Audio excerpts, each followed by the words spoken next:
আমি অষ্টম শ্রেণীতে পড়ি তখন। বাড়ির কাছেই স্কুলটা ছিল আমার, তাই প্রতিদিন একাই যাওয়া আসা করতাম। স্কুলে যেতে আমার খুব ভালো লাগত, কারণটা পড়ালেখা ছিল না। পড়ালেখায় আমি বরাবরই কাঁচা ছিলাম।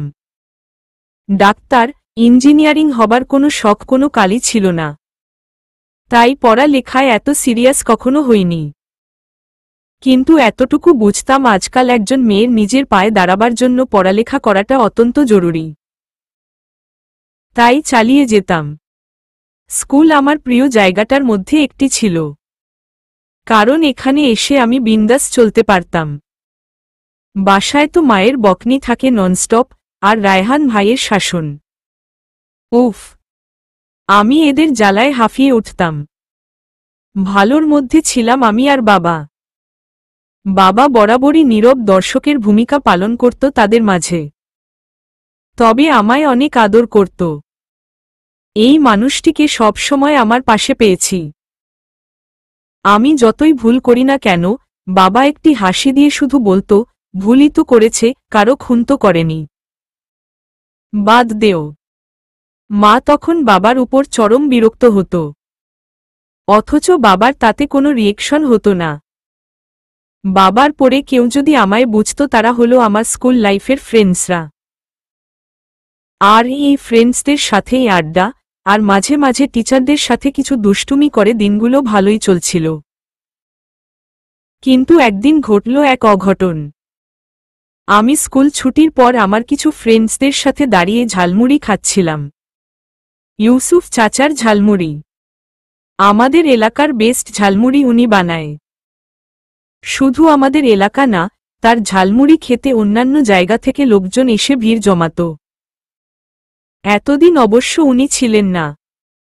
শুনেছিলাম চাচা নাকি গ্রামে গিয়েছিল, উনার একমাত্র মেয়ের বাচ্চা হবে, তাই চাচাও এতদিন মেয়ের সাথেই ছিল। এতদিন পর চাচাকে পেয়ে সবাই ভিড় জমালো আবার। আমিও চাচার পাশে গিয়ে দাঁড়ালাম। চাচা খুব প্রাণবন্ত মানুষ, সবার সাথে খুব সুন্দর করে হেসে কথা বলে। তার সাথে কথা বলে কেউ বুঝতেই পারবে না উনি অশিক্ষিত। যেখানে আমাদের সমাজে শিক্ষিত লোকগুলো নিজের শিক্ষার অহংকারে এমন ভাব করে যে অল্প শিক্ষিত মানুষগুলোকে নগণ্য মনে করে। কিন্তু তারা কেন বুঝে না, শিক্ষিত হলেই মানুষ হওয়া যায় না, মানুষ হতে হলে আগে নিজের মনুষ্যত্বকে জাগাতে হবে। যাই হোক, আমাকে দেখে চাচা হাসিমুখে জিজ্ঞেস করল, কেমন আছো মামুনি? আলহামদুলিল্লাহ চাচা, জবাবে বললাম। আপুর তো বেবি হয়েছে। কি বেবি? চাচা আমার দিকে তাকিয়ে হাসিটা আরও একটু বড় করে বলল, একটা রাজকন্যা হইছে। দেখতে জানো একদম তোমার মতো। টোকা দিলই মনে হয় এখনই রক্ত ঝরবে। আমিও চাচার কথায় একটা মিষ্টি হাসি দিলাম, কিন্তু আমার সেই হাসিটা হয়তো একজনের একদমই পছন্দ হয়নি। তার গায়ে জ্বালা বাড়িয়ে দিয়েছে। হঠাৎ কিছুর শব্দ ফেলাম। শব্দটা ছিল থাপ্পড়ের। কেউ আমাকে খুব জোরে একটা থাপ্পড় মারল। না চাওয়া সত্ত্বেও চোখ দিয়ে এক ফোঁটা পানি পড়ল। এতগুলো মানুষের সামনে কে এটা করল, তাকে তো আজ আমি মেরে কাবাব বানিয়ে রাস্তার কুকুর বিড়ালদের খাওয়াবো। এমন আকাশ পাতাল চিন্তা করে সামনে তাকাতেই আমার সব রাগ ফুস হয়ে হাওয়ায় উড়ে গেল।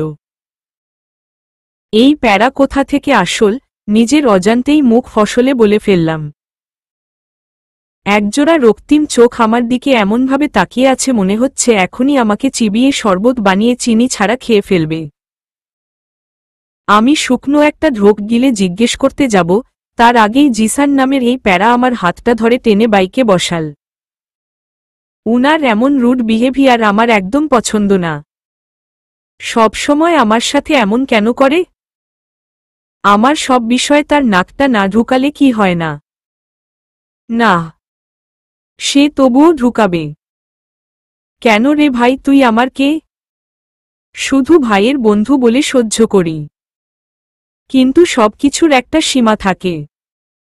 বাইক বাসার সামনে এসে থামলে আমি তাকে কিছু বলার সুযোগ না দিয়েই দৌড়ে বাড়ির ভেতরে চলে গেলাম।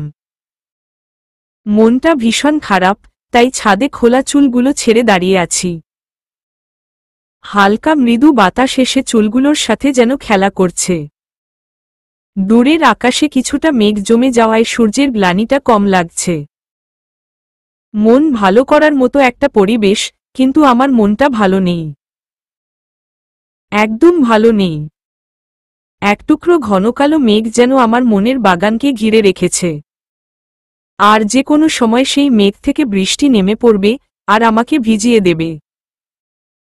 আর এতে আমার ঠান্ডা, কাশি, জ্বর হলেও কারো কিছু আসে যায় না। ঠিক যেমন আজ হল। আজকের ঘটনা জানার পরও রায়হান ভাইয়ের নীরব ভূমিকা আমার ছোট্ট মনটাকে অভিমানে ভরিয়ে দিল। রায়হান ভাইয়ের কাছে বোনের থেকে বন্ধুর মূল্যটা মনে হয় বেশি, তাই তো এমন করল। শুধু কি রায়হান ভাই, আমার মায়েরও তো একই অবস্থা।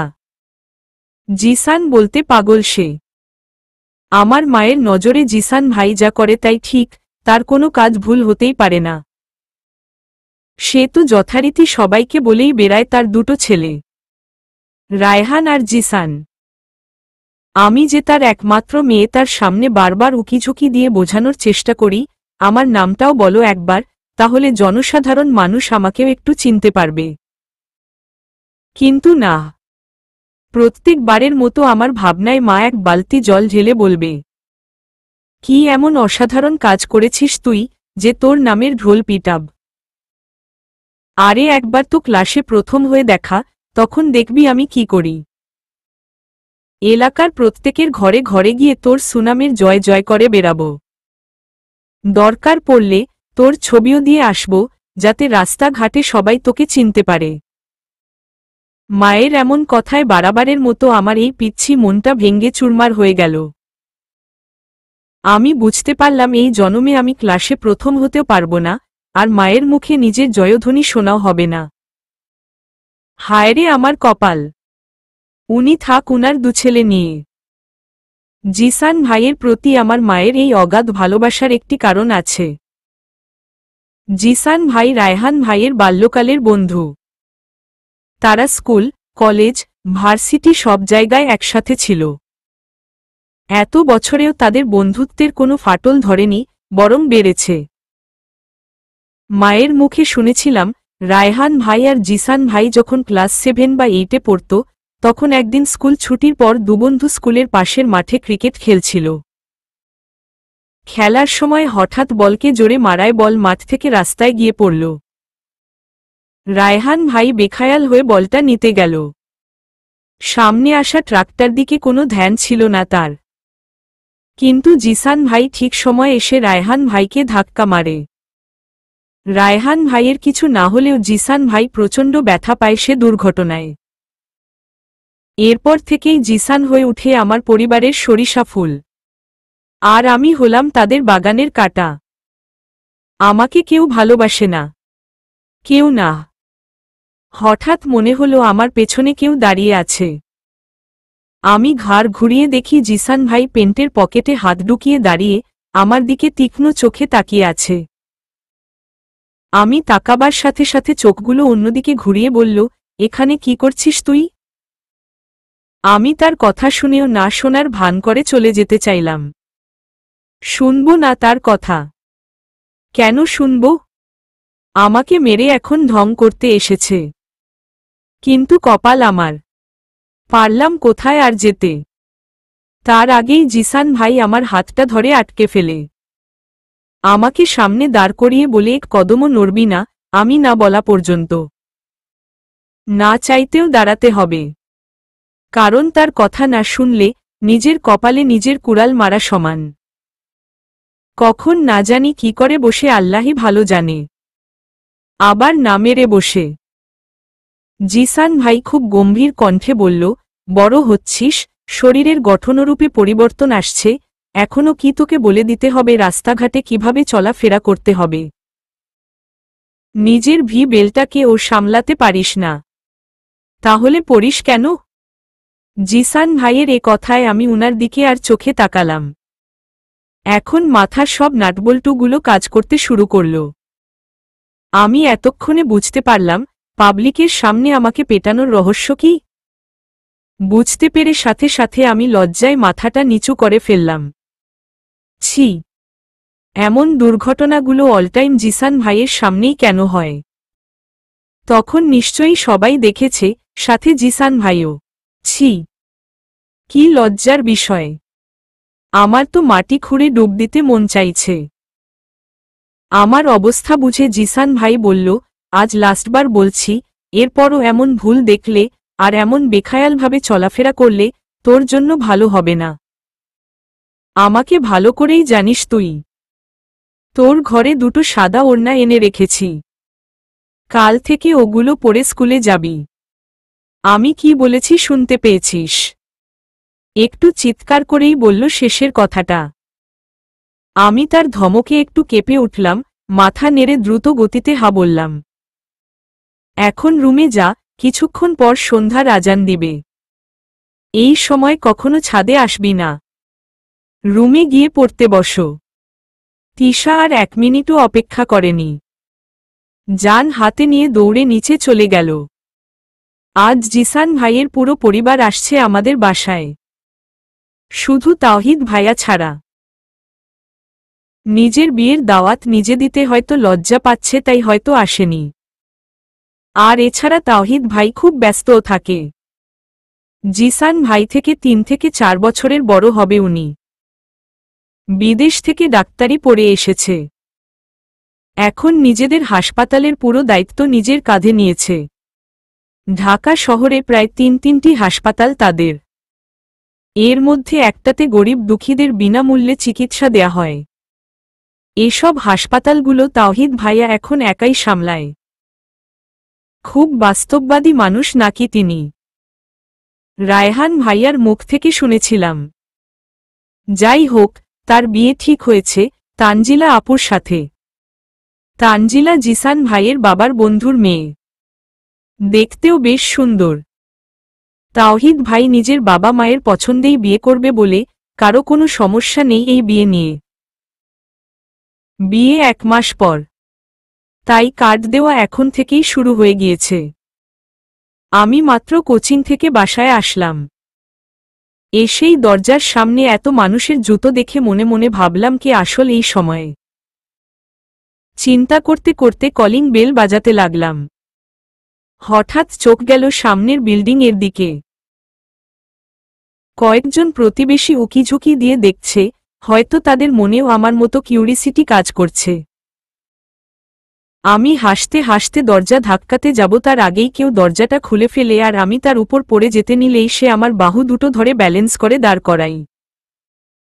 জিসান ভাই আমার দিকে তাকিয়ে আছে, আমিও তাকে দেখে একটা শুকনো হাসি দিয়ে ঘরে ঢুকলাম। ঘরে ঢুকে জিসান ভাইয়ের পরিবারকে দেখে আমি শকড। পরে জানতে পারলাম তারা দাওয়াত দিতে নাকি এসেছে। জিসান ভাইয়ের মা আমাকে তার কাছে বসাল, আমার মাথাটা টেনে কপালে একটা আদর দিল। তার আমার প্রতি এতটা ভালোবাসা খুবই মুগ্ধ করল। উনি আসলেই অনেক ভালো, কিন্তু উনার মতো ভালো মানুষের ঘরে এই তিতা করলা জিসান কোথা থেকে এল এটা বুঝতে পারছি না। জিসানের মা তিশার মুখটা দুহাতে নিয়ে বলল, আমার ছেলেটা একদম ঠিকই বলেছে, তুমি আসলেই একটা চাঁদের টুকরা। তোমার হাসিতে মায়া লেগে আসে। আমি তো তার কথা শুনে অবাকের চরম সীমায়। জিসান ভাই এসব বলেছে তার মায়ের কাছে আমার সম্পর্কে। But why? আমি আর চোখে জিসান ভাইয়ের দিকে তাকিয়ে দেখলাম, সেও নিচের দিকে তাকিয়ে মুচকি হাসছে। হয়তো লজ্জা পাচ্ছে। আমি তার এই হাসির রহস্য তখন বুঝতে পারিনি। নিশি আর তিশা তো সেম বয়স, তাই না আপা? তিশার মা বলল। শুধু 2-3 মাসের বড় ছোট ওরা। জানো তিশা, তুমি যেদিন হয়েছিলে, রায়হান তো ভয় তোমাকে কলেই নিতে চায়নি। জিসানকে ফোন দিয়ে বলে, জানিস জিসান, বাবা না আমার জন্য একটা পুতুল নিয়ে এসেছে। একদম তুলতুলে পুতুল। একদম রূপকথার গল্পের পরীর মতো দেখতে এই পুতুলটা। তখন জিসানও জেদ করে, সে এই মুহূর্তে এই পুতুলকে দেখবে। ওকে অনেক বুঝানোর পরও যখন শুনছিল না, তখন বাধ্য হয়ে রাত 11টায় তোমার আঙ্কেল ওকে হাসপাতালে নিয়ে আসে। রায়হান কোলে না নিলেও সেদিন তোমাকে জিসান কোলে তুলে নিয়েছিল। আর তখনই সে আরেক আবদার করে বসে, এই পুতুল তার চাই। সে কাউকে তার পুতুল ধরতে দিবে না। এই পুতুল নাকি শুধু তার। রায়হানকে তো যথারীতি ধমকাতে লাগল, আজ থেকে এটা শুধু তোর পুতুল না, আমারও। আমরা দুজনই ওকে আগলে রাখব আজ থেকে। ঠিক আছে। আন্টির মুখে এসব কথা শুনে কেন জানি খুব লজ্জা লাগছিল আমার। জিসান ভাইয়ের দিকেও তাকাতে পারছিলাম। জিসান ভাইয়ের মনে আমার জন্য এমন চিন্তা তো আমি কখনো কল্পনাও করিনি। কারণ আমার কাছে জিসান ভাইকে টেবিলে পড়ে থাকা সেই ডিকশনারিটার মতোচ মনে হতো, যেটার উপকারিতা থাকলেও পড়তে বড়ই বোরিং লাগে। আমার কানে এখনো সেই কথাটা বাজছে, আমরা দুজনেই ওকে আগলে রাখব। আগলেই তো রেখেছে। জিসান নামক প্যারাটি আমার সমস্ত জীবনে জড়িয়ে আছে। ছোটবেলা থেকেই আমি তার কড়া শাসন পেয়ে আসছি। উনি আমার সাথে ভালো করে একটু কথা বলেছে এমন কোনো দিন মনে নেই আমার। মনে পড়বেই বা কিভাবে, জিসান ভাই এমন কখনো করেনি। সব সময় আমার উপর চিল্লাচিল্লি, হাউকাউ ছাড়া কিছুই বলতো না। এখানে যেতে পারবি না, ওখানে যেতে পারবি না। এটা কেন করিস? ওটা কেন পড়িস? উফ। আমার পুরো লাইফ শুধু তার বিধিনিষেধ মানতে মানতে পার হয়েছে। উনি আমার কাছে একটা বিষাদময় মাথা ব্যথা ছাড়া আর কিছুই না। আর এই মাথা ব্যথা থেকে মুক্তি চাই আমি। দেখতে দেখতে 1 মাস কেটে গেল, এই 1 মাস আমি একটু ভালোই ছিলাম। কারণ জিসান ও রায়হান ভাই দুজনেই ব্যস্ত হয়ে পড়েছিল বিয়ের আয়োজনে। তাই আমাকে নিয়ে তাদের টেনশনটা একটু কম ছিল। আর আমার কাছে মনে হলো কত বছর পর আমি যেন কারো খাঁচা থেকে মুক্তি পেয়েছি। আমিও আমার মন মর্জি মতো চলতে লাগলাম। দুদিন ধরে মায়ের কানের সামনে ঘ্যান ঘ্যান করেই যাচ্ছি, শপিংয়ের জন্য। শপিং না করে দিল বিয়েতে যাব না বলে দিলাম। কিন্তু আমার মা বলে কথা। আমার কথা যেন কান দিয়ে যাই না তার। হতাশ হয়ে নিজের রুমে বসে হেডফোন কানে দিয়ে গান শুনছিলাম। কিছুক্ষণ পর মা কতগুলো শপিং ব্যাগ হাতে নিয়ে রুমে ঢুকল। আমি মাকে কিছু জিজ্ঞেস করতে যাব তার আগেই মা বলে উঠল, নে তিশা তোর শপিং। গায়ে হলুদ, বিয়ে, বৌভাতে কি কি পরবি সব আছে। আমি প্যাকেটগুলো খুলে শকরের উপর শকর হলাম। কারণ প্রতিটা ড্রেস অসাধারণ। আর আমার পছন্দের রঙের। এর সাথে ম্যাচিং জুয়েলারিও আছে। আমি চিন্তায় পড়ে গেলাম, আমার মায়ের চয়েজ এত উন্নত হলো কি করে। আর মা শপিং করতে গেল কখন? আর আমাকে নিল না কেন? আজ তাওহিদ ভাইয়ার গায়ে হলুদ। সকাল হতেই মা তারা দিচ্ছে জিসান ভাইদের বাসায় যাওয়ার জন্য। কিন্তু আমি বুঝি না, এত সকাল সকাল আমি ওখানে গিয়ে কি করব। আরে ভাই, বিয়ে তো আমার না, তাহলে অন্যের বিয়ের জন্য আমি আমার এত সাধের ঘুম কেন নষ্ট করব। ঠিক এই সময় মা আমার ঘরে ভূতের মতো আগমন করল। তিশা, তুই উঠবি না। আমি চোখ দুটো হালকা খুলে, উফ মা, এমন কেন করছো? গায়ে হলুদ রাতে, আর এখন সকাল। এত তাড়াতাড়ি আমাকে কেন ওই বাসায় যেতে হবে? কাজের মেয়ের কি অভাব পড়েছে? নাকি আমার বাসায় খাবারের অভাব পড়েছে? দেখ তিশা, বাজে কথা বলিস না। নিশি, জিসান আর তোর আন্টি কয়েকবার কল করেছে তোকে পাঠিয়ে দেবার জন্য। আমি আবার চোখ দুটো বন্ধ করে, আন্টিকে বল আমি বিকেলে এসে পড়ব। ঠিক আছে, এই নে। আমার হাতে মা তার ফোনটা ধরিয়ে চলে গেল। আমাকে জিজ্ঞেস করার সুযোগও দিল না কে ফোন দিয়েছে। যত সব। ফোনটা কানে দিয়ে ঘুম ঘুম কণ্ঠে হ্যালো। কিন্তু কেউ কথা বলছে না দেখে। আরে ভাই, চুপ করে বসে কি ধ্যান করছেন? কথা বলছেন না কেন? সকাল সকাল ফোন করে আমার ঘুম নষ্ট করেন যত সব আজাইরা পাবলিক। ফোনটা কাটতে নিলে তিশায়ে সফটলি কণ্ঠে কেউ। আমি তো শোকড। এত সুন্দর করে কে ডাকছে? কণ্ঠটা খুব চেনা চেনা লাগছে, তিতা করলার কণ্ঠ না এটা। বাট এই মানুষটি কখনো আমাকে এমন মধুর কণ্ঠে ডাকেনি। অলওয়েজ চিল্লিয়ে ডাকে। হঠাৎ এত চেঞ্জ। আমার মুখ দিয়ে বের হয়ে গেল। কয়টা বাজে এখনো ঘুম থেকে কেন উঠিসনি? উঠো তাড়াতাড়ি। আর রেডি হয়ে চলে আসো বাসায়। আরও একটু ঘুমাই না জিসান ভাইয়া। আমি এখন এসে কি করব? বিয়ে তো আমার না, যে না আসলে অনেক ক্ষতি হয়ে যাবে। যার বিয়ে সে থাকলেই চলবে। বাকি মানুষের কি কাজ ওখানে? কেন? তোর কি বিয়ে করার শখ জেগেছে? বিয়ে করবি? রাজি থাকলে তোর বিয়েটাও করিয়ে দেব। আমি কিন্তু এক পায়ে রাজি। আমি ঘুম থেকে লাফ দিয়ে উঠে বসে পড়ি। আরেরে কি বলছেন? ব্রেক মারুন। আমি কখন বললাম আমি বিয়ে করব?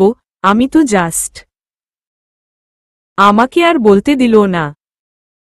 1 ঘন্টা সময় আছে তোর কাছে, তাড়াতাড়ি ফ্রেশ হয়ে রেডি হয়ে নে, আমি গাড়ি পাঠাচ্ছি, ভদ্র মেয়ের মতো চলে আসবি। রাতে আমাদের সাথেই সেন্টারে যাবি। আমি কিছু বলতে যাব, তার আগেই ফোনটা কেটে গেল। হিটলার কোথাকার, কথাও শুনল না। আমার আর কি করার, চলে গেলাম তাদের বাসায়। আমি না গেলে এই ব্যক্তি আমার কান ধরে নিয়ে যেত। তার থেকে ভালো নিজের পায়ে হেঁটে যাই। সম্মান তো বাঁচবে। রাতে যথাসময় গায়ে হলুদ আরম্ভ হল। আমি ও নিশি সবার পরে সেন্টারে গেলাম। রেডি হবার সময় বুঝতে পারলাম আমার শপিংয়ের রহস্য। জিসান নামের পাবলিকের কারসাজি এটা। আমার আর নিশির সব কিছুই এক, শুধু কালার আলাদা। এক এক করে সবাই তাওহিদ ভাইকে হলুদ দিয়ে দিল। হলুদের পর নাচ গানের আয়োজন করা হয়েছে। আর এতে সবাই খুব এনজয়ও করছে। আমিও একপাশে দাঁড়িয়ে গান শুনছিলাম। হঠাৎ একটা অচেনা ছেলে এসে আমার পাশে দাঁড়াল। আমি একটু সরে দাঁড়ালাম। সে আবার আমার কাছে এসে জিজ্ঞেস করল, hello baby, I am Oko, what's your name? আমি তার দিকে তাকিয়ে চিন্তা করতে লাগলাম, চিনি কিনা, না আমি চিনি না। কিন্তু ছেলেটা যে আমাকে অনেকক্ষণ ধরে ফলো করছে তা বুঝতে পেরেছি। এখন একা পেয়ে কথা বলতে এসেছে। সে আবার নাম জিজ্ঞেস করাই ভদ্রতার খাতিরে আমিও বলে দিলাম। আমি তো আবার একটু বেশি ভদ্র মেয়ে। Tisha, my name is Tisha.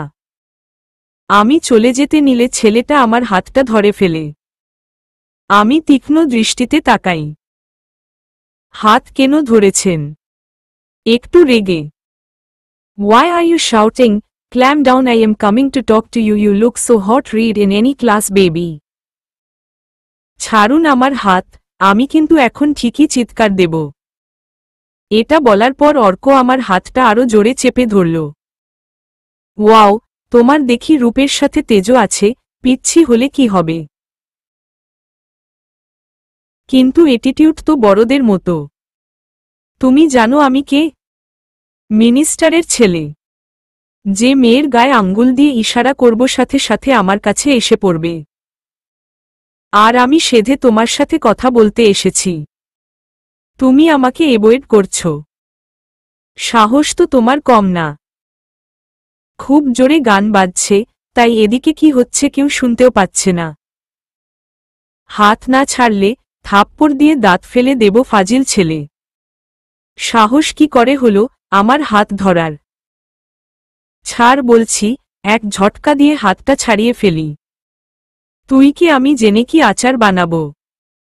দূরে থাক আমার থেকে। ও রিয়ালি আমার সাহস দেখতে চাও? তাহলে চলো। আমার হাতটা আবার ধরতে নিলে আমি পেছনে সরে যাই, আর পেছনে দাঁড়ানো ব্যক্তিটার সাথে ধাক্কা খাই। তাকিয়ে দেখি জিসান ভাই অগ্নি চোখে তাকিয়ে আছে। আমি জিসান ভাইয়ের পেছনে লুকিয়ে, ভাইয়া দেখুন না, এই ছেলেটা কতক্ষণ ধরে আমার সাথে অসভ্যতামি করছে। জিসান ভাইয়া চুপ, কিছুই বলল না। আমি কিছুটা শোকড। উনি নিশিকে কল করে আমাকে ওর সাথে নিয়ে যেতে বলল, আর জিসান ভাই অর্কের কাঁধে হাত রেখে সেন্টারের বাহিরে চলে গেল। আমি এখনো তাদের যাওয়ার দিকে তাকিয়ে আছি। অদ্ভুত বিষয়, জিসান ভাই এত শান্ত কিভাবে? নাকি ঝড় আসার পূর্বাভাস? আমি নিশির সাথে চলে গেলাম। কিছুক্ষণ পর উনিও কি সুন্দর মতো ফাংশনে এসে হাজির হলেন। এমন বিহেভিয়ার যে কিছুই হয়নি। অবশ্য পুরো অনুষ্ঠানে অর্ককে আমি আর দেখি নাই। পরের দিন বিয়েটাও ভালো মতো হয়ে গেল। তানজিলা ভাবিকে সবাই সযত্নে বরণ করে নিল বাসায়। আমি অবাক হলাম যখন তানজিলা ভাবির আমাকে দেখার আগ্রহ জানে। আরে আমি তো এই বাড়ির কেউ না, তাহলে আমাকে দেখার জন্য আগ্রহ কেন? ওয়াই?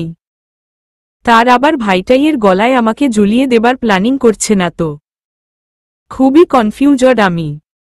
আজকাল কাউকে বিশ্বাস করতে নেই। বিয়ের পর বেশ কিছুদিন কেটে গেল, আমি সেদিনের ঘটনাটাও মন থেকে মুছে ফেললাম। কিন্তু বলে না, কিছু ঘটনা আপনার পুরো জীবনকে চেঞ্জ করে ফেলে, আমার সাথেও তাই ঘটল। আমি ভুলে গেলেও একজন মানুষ ভুলেনি, আর সে হলো অর্ক। সেদিন জিসান ভাই বাহিরে নিয়ে অর্ককে অনেক মারে, পরে রায়হান ভাই ও তাদের ফ্রেন্ড রনি এসে জিসান ভাইকে আটকায়। তবে তৌফিক আঙ্কেল খুব রেগে যায় জিসান ভাইয়ের উপর। কারণ অর্ক কোনো সাধারণ ছেলে ছিল না, মিনিস্টারের ছেলে। খুব কৌশলে এই ঘটনাটা ধামা চাপা দেন আঙ্কেল। আর জিসান ভাইকে ওয়ার্নিং। দেখতে দেখতে আমার 8-এর ফাইনাল পরীক্ষা শেষের দিকে। আমি অনেক আকাশ পাতাল চিন্তা করে রেখেছি। আরে বাবা, পরীক্ষা শেষ হলেই তো 9-এ উঠে যাব। নিজের মধ্যে একটু বড় বড় ফিলিংস আসা শুরু হয়েছে। এতদিন তো পিচ্ছির মধ্যে সীমাবদ্ধ ছিলাম। কিন্তু আমার এই খুশিটা ছিল একদম ক্ষণস্থায়ী। আমার কপালে হয়তো অন্য কিছু লিখা ছিল। বলে না, আমরা অনেক কিছু চিন্তা করে রাখলে কি হবে, আমাদের চাবিকাঠি তো অন্যের হাতে। সে যেভাবে চাইবে তাই হবে। অনেক দিনের তিলে তিলে গড়া কুড়ের ঘোরটাও হঠাৎ আসা ঝড় হাওয়ায় ভেঙে যায় তারই হুকুমে। আমার জীবনেও এমন এক ঝড় এসে পড়ে। সেদিন আমার লাস্ট পরীক্ষা ছিল। পরীক্ষা দিয়ে স্কুল থেকে বের হলাম খুশি মনে। ফ্রেন্ডসদের সাথে একটু আড্ডা দিয়ে বাড়ির দিকে হাঁটা ধরলাম। মনটা অনেক খুশি। এবার রিল্যাক্স হবার পালা। নতুন নতুন কত সুন্দর মুভি এসেছে তা সব দেখব। মাকে বলবো সীমা আপুদের বাসায় নিয়ে যেতে, অনেক দিন হলো দেখি না। এসব চিন্তা করতে করতে হাঁটছিলাম। হঠাৎ একটা মাইকো এসে আমার সামনে দাঁড়ায়। আমি কিছুটা ভয় পেয়ে গেলাম। মাইকোটাকে দেখে আমি আমার হাঁটার গতি বাড়িয়ে দিলাম। কিন্তু শেষ রক্ষা পেলাম না। মাইকো থেকে অর্ক ও আরও দুজন ছেলে নেমে এসে আমাকে জোর করে তুলে নিল। চিৎকার দেওয়ার আগেই মুখ চেপে ধরল। অনেক চেষ্টা করেও ছুটতে পারছিলাম না। আমার ছুটাছুটির কারণে অর্ক রুমাল দিয়ে নাকে মুখে চেপে ধরলে আমি জ্ঞান হারিয়ে ফেলি। যখন আমার জ্ঞান ফিরে, নিজেকে একটা রুমে আবিষ্কার করি। মাথাটা এখনো ধরে আছে। চোখে এখনো কেন জানি ঘুম ঘুম ভাব আছে। আমি কোথায় আছি ভাবতে লাগলাম। মনে পড়ে গেল আমাকে তো অর্ক তুলে এনেছে এখানে। হঠাৎ দরজা খোলার শব্দে আমি আতকে উঠলাম। চেয়ে দেখি অর্ক ও আরও দুজন ছেলে রুমের ভেতরে প্রবেশ করল। আমি অর্ককে দেখে চিৎকার করে উঠলাম, আমাকে এখানে কেন এনেছেন? কি ক্ষতি করেছি আমি আপনার? অর্ক হাসতে লাগল, আমার সামনে মুখ এনে বলতে লাগল, তোর অনেক তেজ তাই না? সেই তেজ আমি দূর করতে নিয়ে এসেছি। আর তোর ওই আশিককেও তো শিক্ষা দিতে হবে। আমার গায়ে হাত তোলার পরিণাম কতটা ভয়ানক হতে পারে এটা এখন বুঝবে। আমার চুলের মুঠি ধরে, তোর এমন অবস্থা করব আজ, যাতে আয়না দিয়ে নিজের চেহারা দেখতেও ভয়ে আতকে উঠবি। আর তোর আশিক তোর এই অবস্থা দেখে বেঁচে থেকেও মরে যাবে। আমি অর্কের কথার আগামাথা কিছুই বুঝলাম না। কোনো আশিকের কথা বলছে। আমার এমন কেউ নেই। আমি ওর হাত থেকে চুল ছুটাবার চেষ্টা করে বলছি, আপনার হয়তো ভুল হচ্ছে, আমার এমন কোনো আশিক নেই। প্লিজ আমাকে ছাড়ুন, আমি বাসায় যাব। আমার কথা শুনে অর্কসহ বাকি দুছেলেগুলোও হেসে উঠল। ব্রো যাই বলিস না, মালটা কিন্তু। ঠিক বলছিস। তাহলে আজ জমিয়ে পার্টি হবে, ভাগে কি আমরাও পাব? অফকোর্স। তা আবার বলতে হবে। আমি এদের কথা শুনে বুঝতে পারলাম, আজ আমার সাথে ভয়ানক কিছু হবে। যার কথা হয়তো আমি কোনো দিন কল্পনাও করিনি। এসব কি সত্যি আমার সাথে হচ্ছে, নাকি এখনো আমি ঘুমিয়ে আছি? আর মা কিছুক্ষণ পর আমাকে ডাকতে আসবে। তিশা তিশা করে চিল্লাবে। আজ মাকে খুব মনে পড়ছে। মা প্লিজ আমাকে ডাকো, আমি আর এই স্বপ্ন দেখতে চাই না। মা তুমি কোথায়?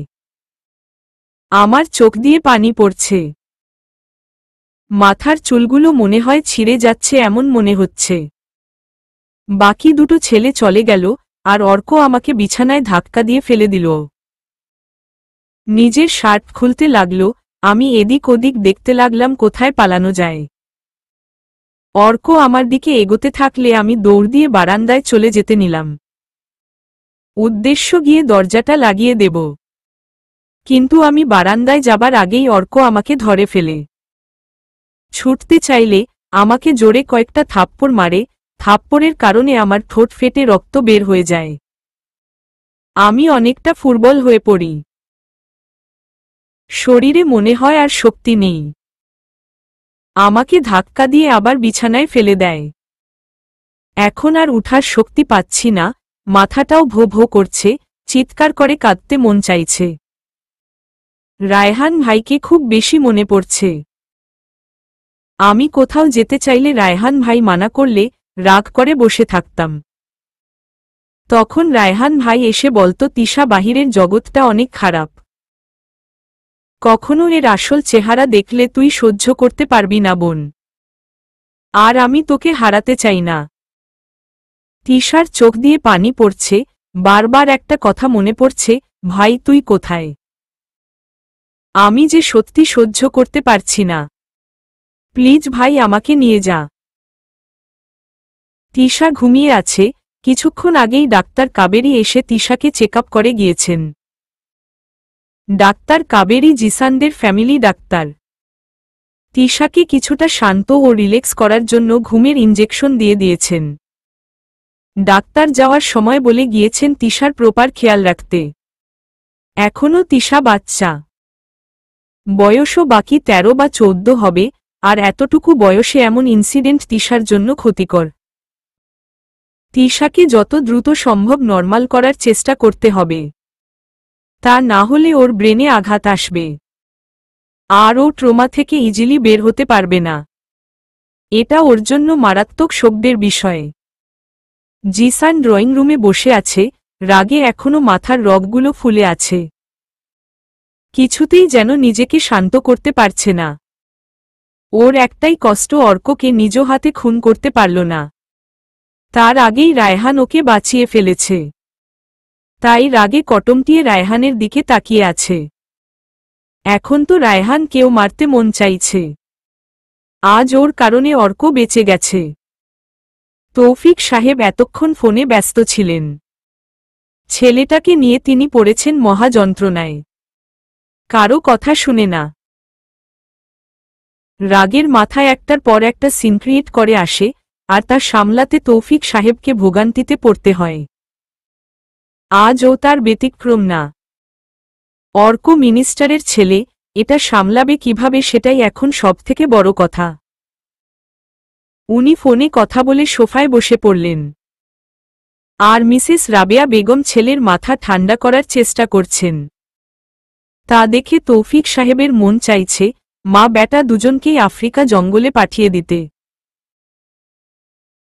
তাদের দুজনের জন্য ওটাই সবথেকে শ্রেষ্ঠ জায়গা। মানুষের মধ্যে থাকার যোগ্যতাই নেই এদের। ছেলে আকাম করবে আর মা ছেলের মাথায় পানি ঢেলে মাথা ঠান্ডা করাবে। বাহ, কি ফ্যামিলি আমার! বুঝলাম অর্ক যা করেছে ঠিক করেনি, কিন্তু তাই বলে নিজেও কি ওর মতো ক্রিমিনাল হয়ে যেতে হবে? অর্ককে অন্যভাবেও শাস্তি দেওয়া যেত। কিন্তু এখন কি হবে? মা বেটার তো কোনো টেনশন নেই। আর এদিক দিয়ে যে আমার পিছে বাস পড়েছে তাতে তাদের কি? তুমি এটা কিভাবে করতে পারলে জিসান? তৌফিক সাহেব আর সহ্য করতে না পেরে জিসানকে জিজ্ঞেস করল, তুই কাজটা একদম ভালো করিসনি রায়হান। জিসান, আমি তোমাকে কিছু জিজ্ঞেস করছি। তুমি আমার কথার উত্তর না দিয়ে রায়হানকে কেন ধমকাচ্ছ? তিশা তোর বোন হয়, আর তোর বোনের সাথে ওই জানোয়ারটা এত নোংরা কাজ করতে চাইছে, আর তুই ওইকে বাঁচালি। ওয়াই রায়হান? তৌফিক সাহেব ঠাস করে জিসানের গালে একটা থাপ্পড় লাগিয়ে দিল। বেয়াদব ছেলেও তোকে বাঁচাবার জন্য এমন করেছে। আর কি করতে চাইছিস? হাত পা ভেঙে দিয়েছিস। এখনো নাকি জ্ঞান ফিরে নাই? আর জ্ঞান ফিরলেও আর কখনো চলতে পারবে কিনা সন্দেহ। আর তুই এখনো এসব বলছিস? এত কিছু নিজে করে আবার এই ছেলেটা রায়হান কেই ধমকাচ্ছিস? আরে ও না থাকলে তুই আরো আগে জেলের ভাত খাইতি। বারবার সব জায়গা থেকে তোকে বাঁচিয়ে আনে। তোকে জেলে ঢুকিয়ে দেওয়াই ভালো। তাহলে হয়তো তোর একটু শিক্ষা হতো।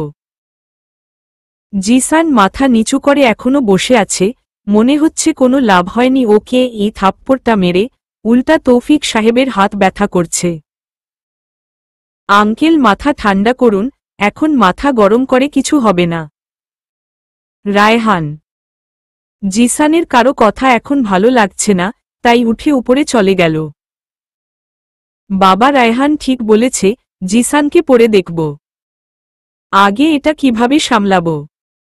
অর্কের বাবা দেশে নাই, তাই হয়তো এখনো পরিস্থিতি আমাদের হাতে। কিন্তু কাল উনি দেশে ফিরছেন। এসেই আগে জানতে চাইবে তার ছেলের এই অবস্থার জন্য কে দায়ী। আর তখন তিনি তার সব শক্তি লাগিয়ে দেবে জিসানকে শাস্তি দিতে। তার জানার আগেই আমাদের কিছু করতে হবে। তাওহিদ, তাওহিদ তুই তাড়াতাড়ি ব্যবস্থা কর, তোকে যা বললাম। এই আপদটাকে এখান থেকে বিদায় কর। তা না হলে আমি সহ্য করতে পারব না আমার চোখের সামনে থেকে আমার ছেলেকে হ্যান্ডক্যাপ পরিয়ে পুলিশ নিয়ে যাবে। এটা আমি সহ্য করতে পারব না। তৌফিক সাহেব কেঁদে উঠলেন। যতই বকাবকি করুক, কিন্তু সব বাবা মাই নিজের সন্তানকে ভালোবাসে। কিন্তু জিসানের এই রাগটাকে খুব ভয় পায় তৌফিক সাহেব। কখন কি করে বসে। জিসান তিশার রুমে প্রবেশ করে। তিশা গুটিসুটি দিয়ে বাচ্চাদের মতো ঘুমিয়ে আছে। তানজিলা, নিশি আর তিশার মা মেয়ের পাশে বসে আছে। এত বড় একটা দুর্ঘটনার পর মেয়েকে কিছুতেই একা ছাড়বে না আর। তানজিলা জিসানকে দেখে ইশারা করে তিশার পাশে বসতে। কিন্তু জিসান মাথা নেড়ে না বলে। তিশা ঘুমিয়ে আছে, ঘুমাক। ওকে দেখলেই আমার অর্কের প্রতি রাগটা আরও বাড়বে। তাই জিসান নিজের রুমে চলে গেল। জিসান নিজের রুমের বারান্দায় দাঁড়িয়ে খোলা আকাশের দিকে তাকিয়ে আছে। আর তিশার সাথে ঘটে যাওয়া ঘটনাটা চিন্তা করছে। আজ দুপুরের ঘটনা। জিসান, রায়হান ও ওদের কিছু ফ্রেন্ডসরা মিলে রেস্টুরেন্টে এসেছিল লাঞ্চ করতে। অনেকদিন পর একসাথে কিছু প্ল্যান করল। ফ্রেন্ডসদের সাথে আড্ডা ভালোই জমেছিল। এমন সময় জিসানের একটা কল আসে। কলটা রিসিভ করতেই জিসানের মুখটা রক্তবর্ণ ধারণ করে। রায়হান সহ সবাই বুঝতে পারে এমন কিছু হয়েছে হয়তো যার কারণে জিসান ভীষণ রেগে গিয়েছে।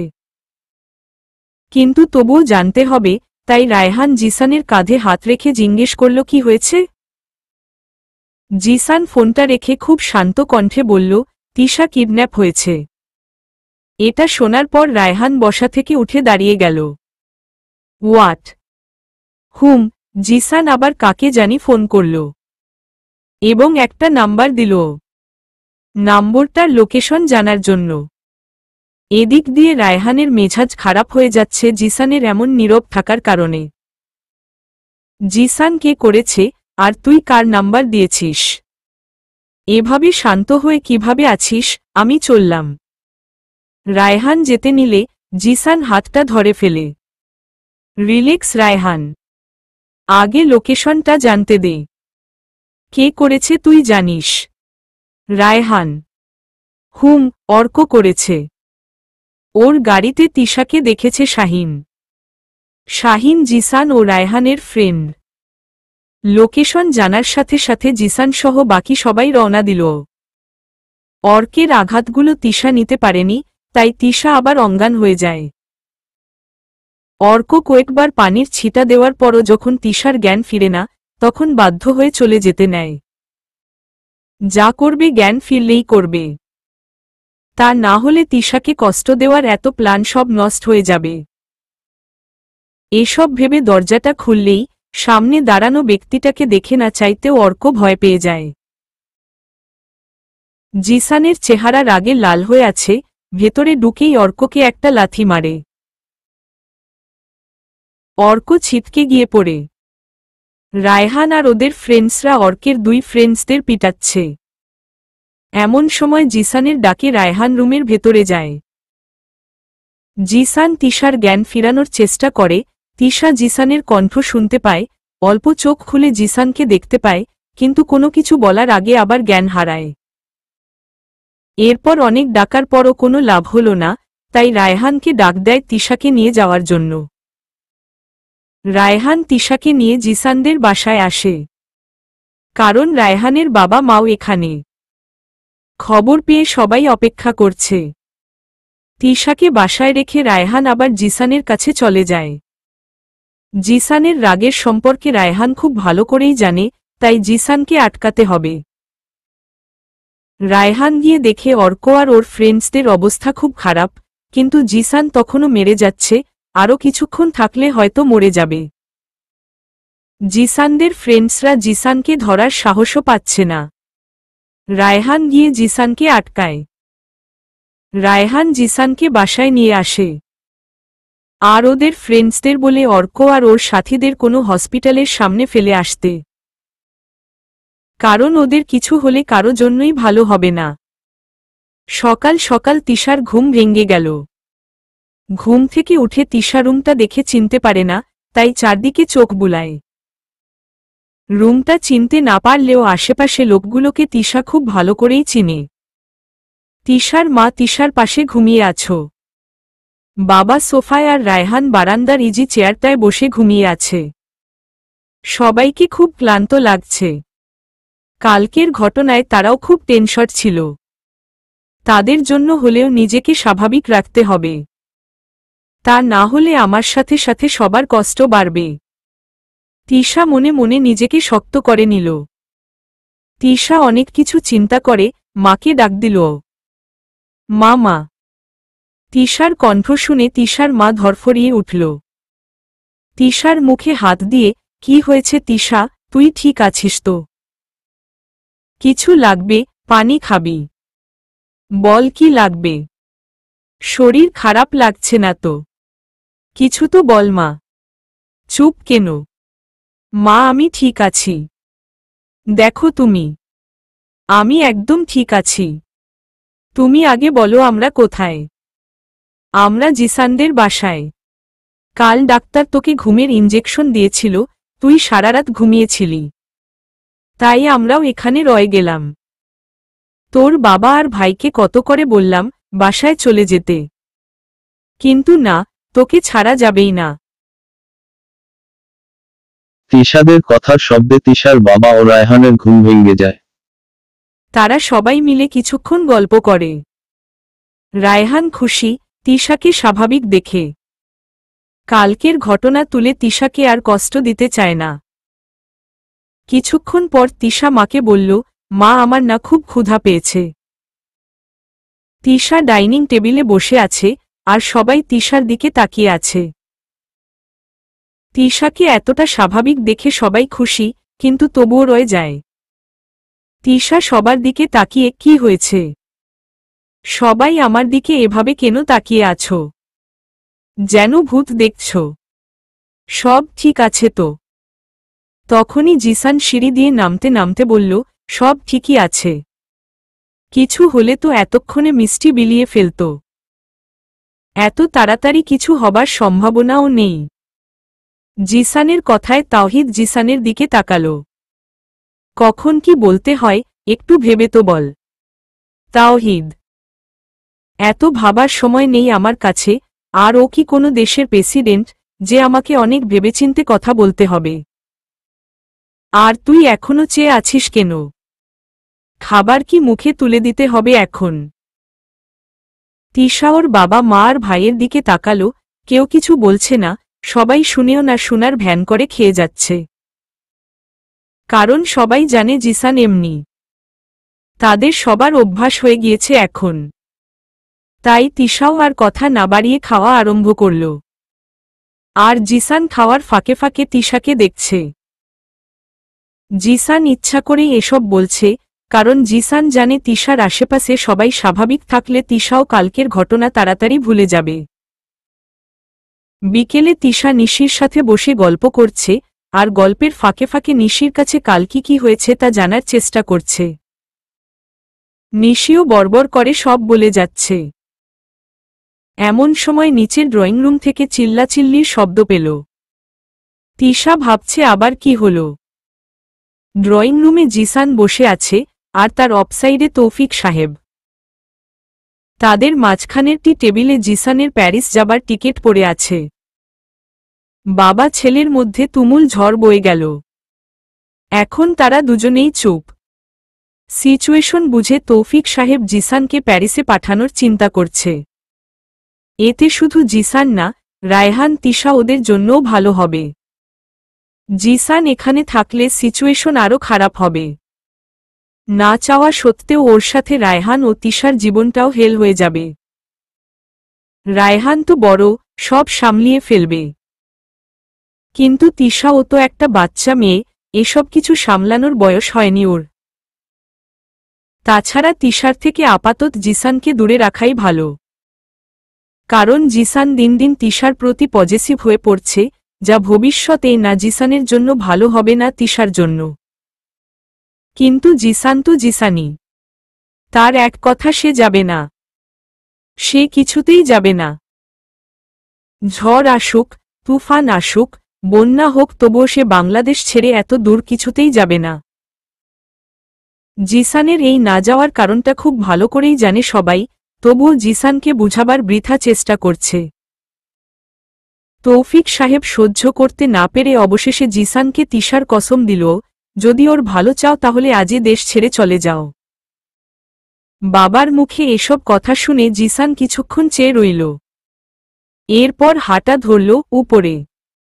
তিশা ও নিশি কিছু বিষয় নিয়ে হাসাহাসি করছিল। এমন সময় জিসান এসে তিশার হাতটা ধরে নিচে নিয়ে গেল সবার সামনে।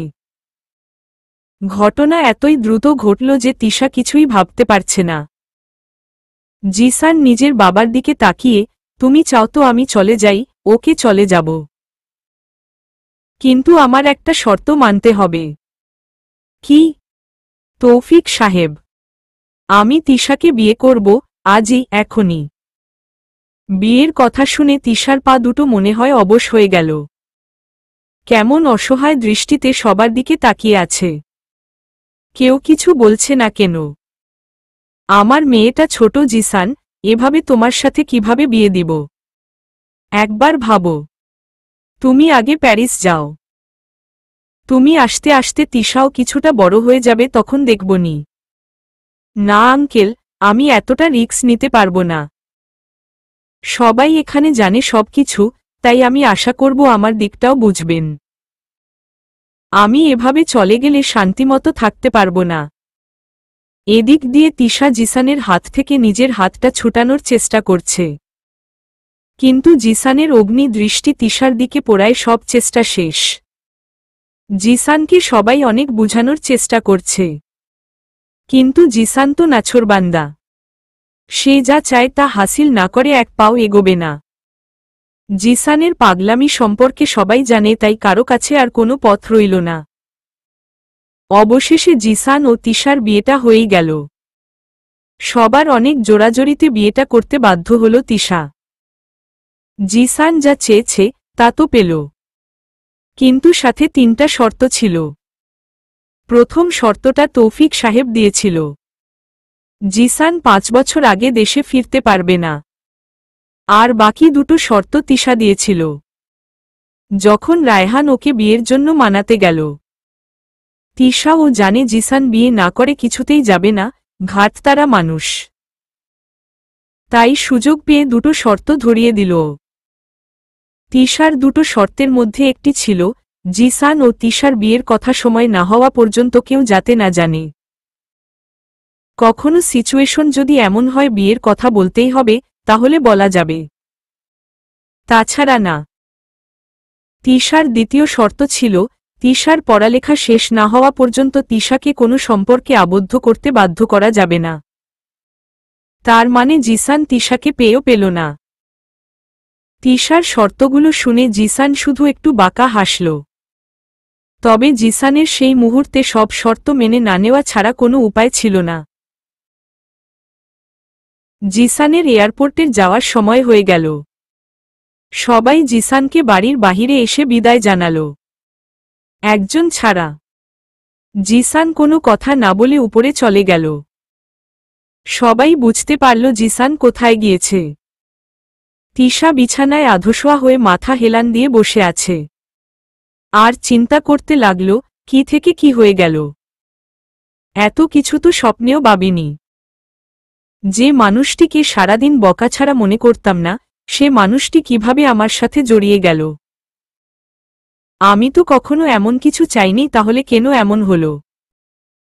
এমন সময় কেউ দরজা খুলে ভেতরে প্রবেশ করল। তিশা জিসানকে দেখে লাফ দিয়ে উঠে দাঁড়াল।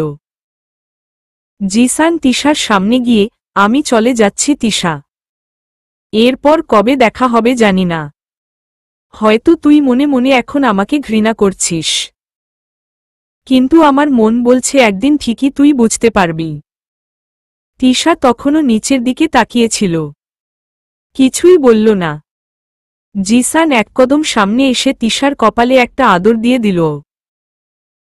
যাওয়ার সময় দরজায় দাঁড়িয়ে শুধু বলে গেল, ভালো থাকিস বউ, পারলে আমার জন্য একটু তাড়াতাড়ি বড় হবার চেষ্টা করিস। জিসান গাড়িতে উঠে চলে গেল, রায়হানও সাথে গেল। তিশা বারান্দায় দাঁড়িয়ে জিসানের যাওয়ার দিকে তাকিয়ে রইল। আর জিসান গাড়ির লুকিং গ্লাস দিয়ে তিশাকে দেখে চোখের এক কোণা দিয়ে এক ফোঁটা নোনা জল গড়িয়ে পড়ল, যা কেউ দেখার আগেই মুছে ফেলল। জিসানের যাওয়ার পর তিশা ও রায়হানকেও কিছুদিনের জন্য অন্য কোথাও পাঠিয়ে দিল তৌফিক সাহেব। অর্কের পিতা প্রাণপ্রণ চেষ্টা করল জিসানকে বাংলাদেশে এনে চরম শাস্তি দিবে, কিন্তু বাদ সাধল একটা সিসিটিভি ক্যামেরা। সেদিন তিশাকে কিডন্যাপ করার সময় রাস্তায় থাকা সিসিটিভি ফুটেজ সব দেখা যাচ্ছে। আর এ খবর মিডিয়াতে গেলে অর্কের পিতা জানে, নিজের মান সম্মান তো যাবে, সাথে হয়তো পদটাও। তাই কিছুটা শান্ত হয়ে গেল। অর্ককে চিকিৎসার জন্য বাহিরে নিয়ে গেল। তিশাকে নিশির সাথে নিশির স্কুলে ভর্তি করে দিল। আর সেখানেই নীলার সাথে দেখা হয় তিশার, আর বেস্ট ফ্রেন্ড হয়ে যায়। নতুন স্কুলে উঠে তিশা অতীতের সবকিছু পিছে ফেলতে থাকে। শুধু পারে না জিসানকে, কারণ কোনো না কোনোভাবে এসেই পড়ে তিশার সামনে। চলবে।